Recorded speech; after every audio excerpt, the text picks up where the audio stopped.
Hello, I am Melanie Gilzine, and this is my video for EDU585 ESL Leadership on Policies, Programs, and Practices. After the video, I also have an interview with a teacher at a local high school where we discussed how her school and classrooms are culturally responsive.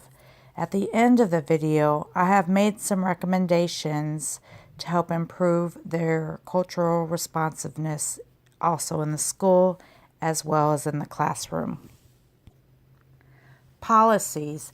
Teaching has dramatically changed in the early 21st century.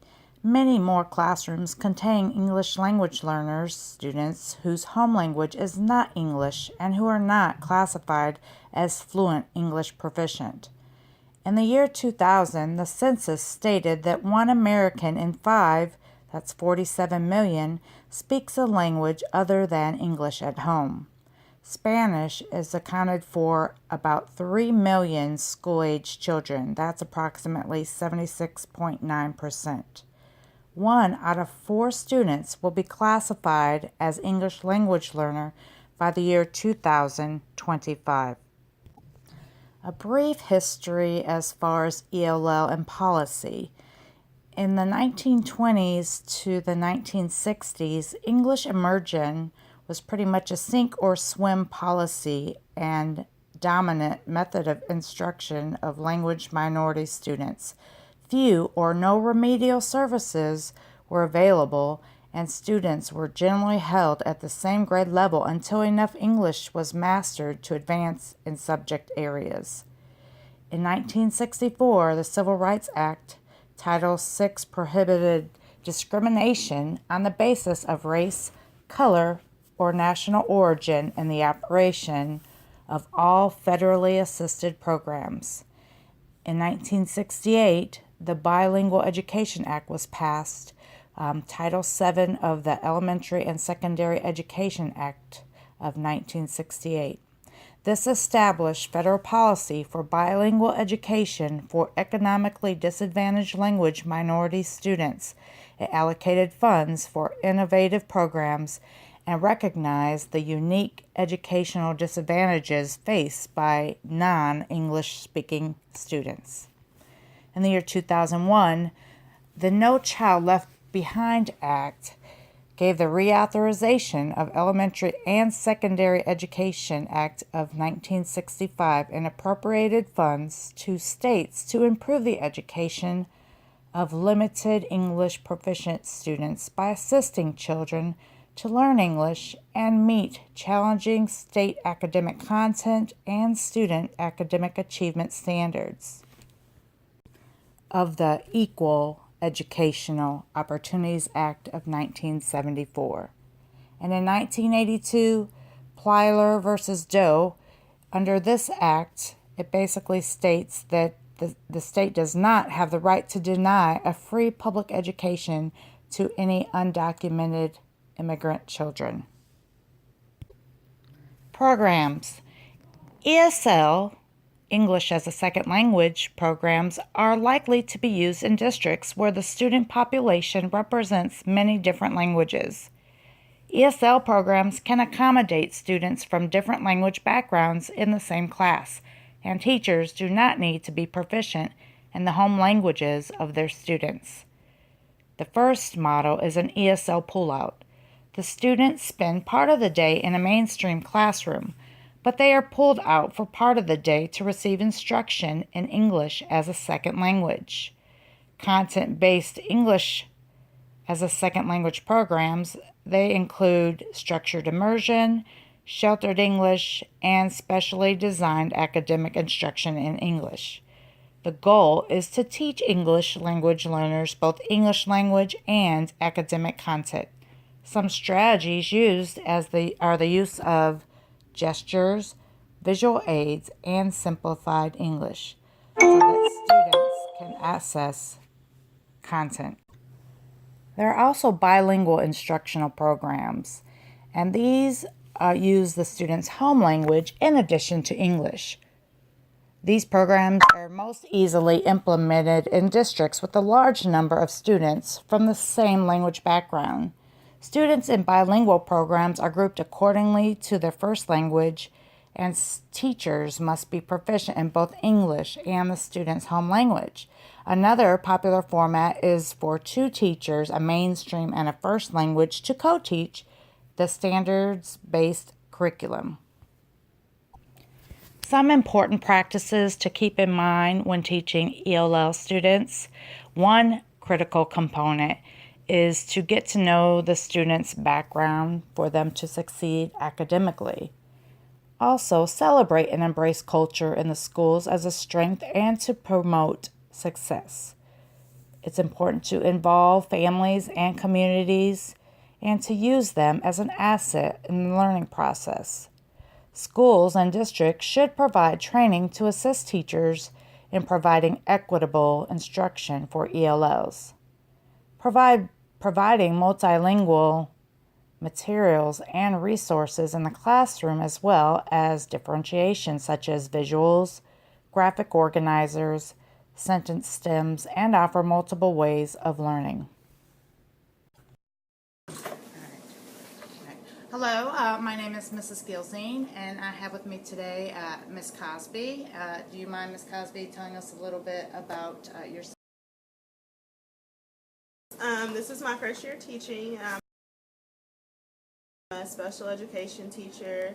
I have resource classes for science, and I also do a collab class for English. Okay. And Ms. Cosby and I, we both teach for the same school system, which actually is the largest school district in Kentucky. Just in alone, there are over 8,000 ELL students that speak over 80 different languages. But at Ms. Cosby's school alone, they have 130 ELL students which speak about 19 different languages. So they have a lot of ELL students at your school. So what I was going to ask you is if you could give me a brief overview of the ELL program at your school.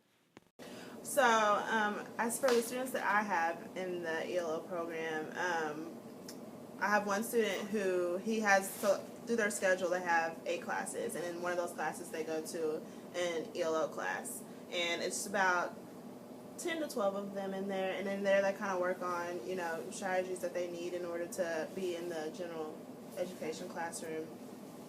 And then the teachers there are awesome, so yeah, they're really supportive. Yeah, and I talked to Mr. Belden. He's the ELL teacher, one of the ELL teachers at your school. I believe 3 of them, and they also have 2 assistants that kind of help students throughout the day. But he said that he really likes the program, and you all have a really good model for it. But what do you feel is one of the maybe strengths that the program has, and then maybe a weakness? I would say one of the strengths, I was able to observe an ELL classroom. It was actually Mr. Belden's class. Okay. And the environment was just so like calm, and all the kids were very comfortable with him, and he was very patient with all of them. So I would definitely say our teachers are one of our strengths in our ELL program. And I also talked to another ELL teacher. She's awesome too, and they're just really good with the kids, and the kids respect them, and I think it carries over into their other classrooms as well. Okay, and as far as the weakness then? Weakness, I would say, so I have some kids who I think should have that classroom. They should go to that classroom every day, and they don't. And I think that would be a lot more beneficial for them if they had that class, because then they would feel more comfortable in my resource class. Right, maybe just to get that extra help. Right. Because I know when he emailed me, he also said that sometimes they just help them, maybe even just understand the directions and just guide them through some of the work. So just making sure that they understand what's expected. Right. So, and they do have like a high expectation for them at your school. Yeah. And so that's great. As far as recommendations for your school, or even like in the classroom setting, when you walk in, maybe around the school, just having posters or signs up in different languages. Maybe I was thinking it would be cool, like in a foyer, to have like flags of all the different countries, just, you know, to make them feel more welcome and just more culturally responsive. But also, let's see, what else did I put down? In the classrooms, maybe some more materials that are a different language, because I know over 70% of the ELL students speak Spanish, so I know it's hard when some are just very few, but at least in Spanish, since it seems to be like the majority of the students.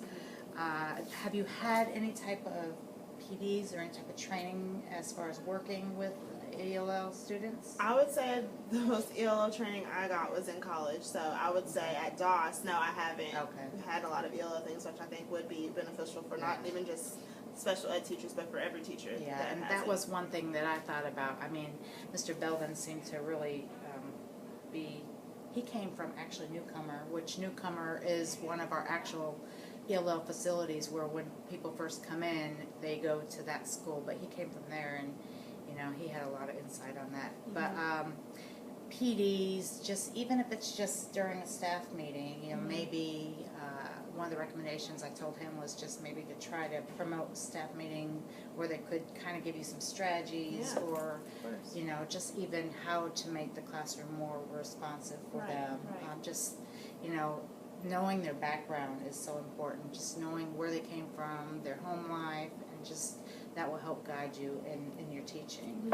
And also, like, besides that, I also kind of thought maybe, I know he talked about having an international night, and you guys do like a project base. I don't know if it was PBL night? Yeah. Okay. Yeah. So, absolutely. So we have PBL, we have exhibition night for our PBL projects, just project-based learning.